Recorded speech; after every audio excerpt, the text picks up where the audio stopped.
So I'm going to start this video inside and then I'll take it outside here in a bit. So the audio is going to get better and worse as we go through this thing, but I'm just using my phone. I wanted to come on here and talk a bit about Ross Ulbricht being pardoned. This is something that is huge for us libertarians, and I just put up a big Twitter thread talking about how I'm already seeing some reactions to this whole thing that I find to be pretty disgusting. So I thought I would come on here, make a video about this whole thing, talk about it. So I was in D.C. at the Libertarian Party National Convention where Donald Trump made the promise that he would release Ross Ulbricht. Now, he had actually said he would commute Ross's sentence. This is basically saying, you've been in 11 years, that's long enough, that is your sentence. Instead, what Trump actually did was pardon Ross, which from my understanding means this is off of his record, period. That is a much better thing. There's been sort of a collection of reactions to this online, and I just wanted to sort of react to it much how I did in the Twitter thread that I put up. But I want to start by saying that I was there when Trump gave his speech and made the promise that he did to the party. And I also spoke to multiple other delegates there at the convention. I was a delegate for Alaska, one of 5. It's the first year in a long time that Alaska had met all of its delegate slots, and so it was a pretty big deal for us. I got to speak to delegates from Florida, from Pennsylvania, from all over the United States there at that convention, and everybody seemed to have the same idea. They all recognized that after Trump said that he would release Ross if he was our nominee, if we voted for him, if we put him forward as a candidate, everybody understood what he was really saying, which was, you give me enough votes to beat the Democratic candidate, and I will give you Ross Ulbricht. I'll give you somebody on my cabinet. Now, we've gotten one of those two things with the freeing of Ross. We still haven't really gotten a cabinet position, although I know Angela is playing it up as though our cabinet pick is RFK. I'm not a big fan of that. I have no problem voicing that I'm not a big fan of that.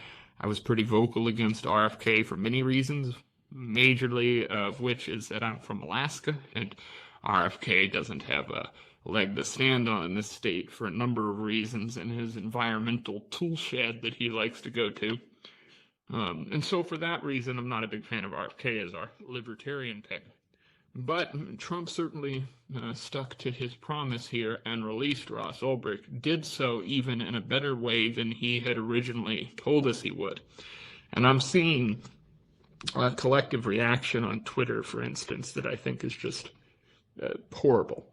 Basically, there's a contingent of libertarians, if you can even call them that, who have decided that because the Libertarian Party played the political game and some libertarians supported Trump in a way to get this outcome, that those people sold their soul, basically, would be the argument. And if these people aren't making that argument, then they're making the argument that basically, if you did this, then it's great that Ross is out, but you're still a piece of shit. I saw Larkin Rose put out a video shortly before Ross was freed that I think is just complete horseshit. I saw Jack Lloyd on Twitter making a bunch of statements that I thought were absolutely absurd. He's actually the one that spurred me writing the thread that I did, was because I read through his gobbledygook and was like, well, this is just absurd. Basically, there's a bunch of people who don't want to give credit to Angela or the people in the LNC or the people at the top of the Libertarian Party. And I think a lot of the reason behind this is because these people are butthurt about these people to begin with, or maybe they have an issue with the Mises Caucus or any other thing that you can pick under the sun. But what is certainly true here is this. Lynn Ulbricht has been fighting for the release of her son for, since he went into prison. Pretty much every large libertarian I can think of has also been talking about Ross's situation pretty much since he went into prison. I can't think of a major libertarian in the media who hasn't talked about Ross's case. But that's not what we're talking about here. We're talking about who actually made the moves to get Ross released. Now, to me, there's only 3 names that I think there's really 3 names that come to mind when I think about who actually got this done. That's Lynn Ulbricht, that's Angela McArdle, and that's Thomas Massie. Thomas Massie was certainly the most vocal politician arguing for the release of Ross Ulbricht, and he has been for quite some time. Now, Lynn Ulbricht has been obviously the biggest champion of her son possible and has never not taken the opportunity to talk about this case and to talk about the horrible things that were done to, and to talk about the horrible situation that her son was put in by the federal government. But regardless of this, Angela McArdle made this deal with Donald Trump. Donald Trump said in his own post that this was the case. And Thomas Massie said on Tim Pool that Angela had made the LP relevant again with this action. And so I think anybody out there trying to take away credit from the Libertarian Party, from Angela McArdle, from Heiss, from the people who are at the top within the LP who are trying to get things done, I think they've got some real hurdles to jump over. And I think, frankly, a lot of these people are being very disingenuous on purpose. They're creating their own version of reality to try to curb what's actually happened here. And I find it to be just gross.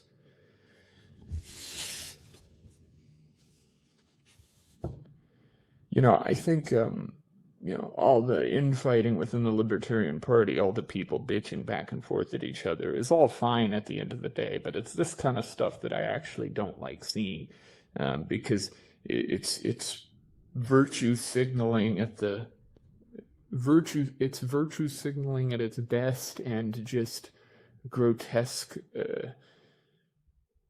inhumanity at the worst. But yeah, for a second, let's be clear. If you're one of the libertarians who yelled and screamed about Donald Trump coming to the convention, and then you yelled and screamed about Angela making a deal with him for Ross to get released, and now Ross has been released, and you're going to go on a schism on the internet yelling and screaming about how it wasn't the LP and it wasn't Angela that got him released, then you're just stupid. And you're more than stupid, you're disingenuous and lazy, and just dislike that style of politics.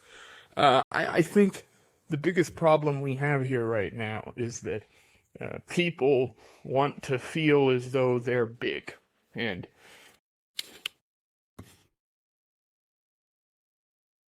all the people who were naysayers, all the people who were yelling at us about this plan and about what we hoped would come of it, the freeing of somebody like Ross and the possibility of getting somebody on a cabinet, and maybe getting the party into a position where people actually take notice of us for something that isn't us screaming about a toaster or stripping on a stage.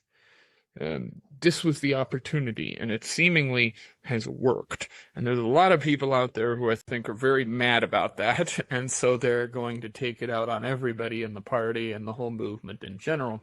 And I think very much so these people need to be ignored for the most part, except for things like this, where you sort of take their ideas and shit all over them occasionally. And these are ideas that deserve to be shit all over. The concept that Angela played no role in getting Ross released, I think everybody sees as being completely stupid. Obviously, the whole libertarian movement played a role in getting Ross released. The chair certainly so. Thomas Massie, like I said, played a role. Lynn Ulbricht played a huge role. All of these people had a role to play in getting Ross released. But the Libertarian Party's role was that deal that was offered by Trump. That deal existed because he was at the convention. He was at the convention because of Angela McArdle and the decisions that were made by the libertarians at the top in the party, i.e. the Mises Caucus after the takeover. And so that is the real reason why you see all these people get mad, is because all these people are mad about that. All the same people that were angry that these people took over in the first place are also going to be angry that these people got anything done. And so you're seeing this sort of reaction play out. I, for one, won't play in their little ball field. I'm going to take my ball and go home. I think it's stupid. I think the people making these arguments are frankly stupid and disingenuous, and I made that very clear in my Twitter thread. Basically, I think this is a collection of a bunch of jealousy and angry people that are angry at stuff they don't understand, and so they're all just screeching at each other in the void that is social media and X. Again, I try not to be a part of that these days as much as I can. I like to just poke fun at all the stupidity rather than get involved in it. So I hope you guys enjoyed this. Ross Ulbricht is free, and that's all that fucking matters, people.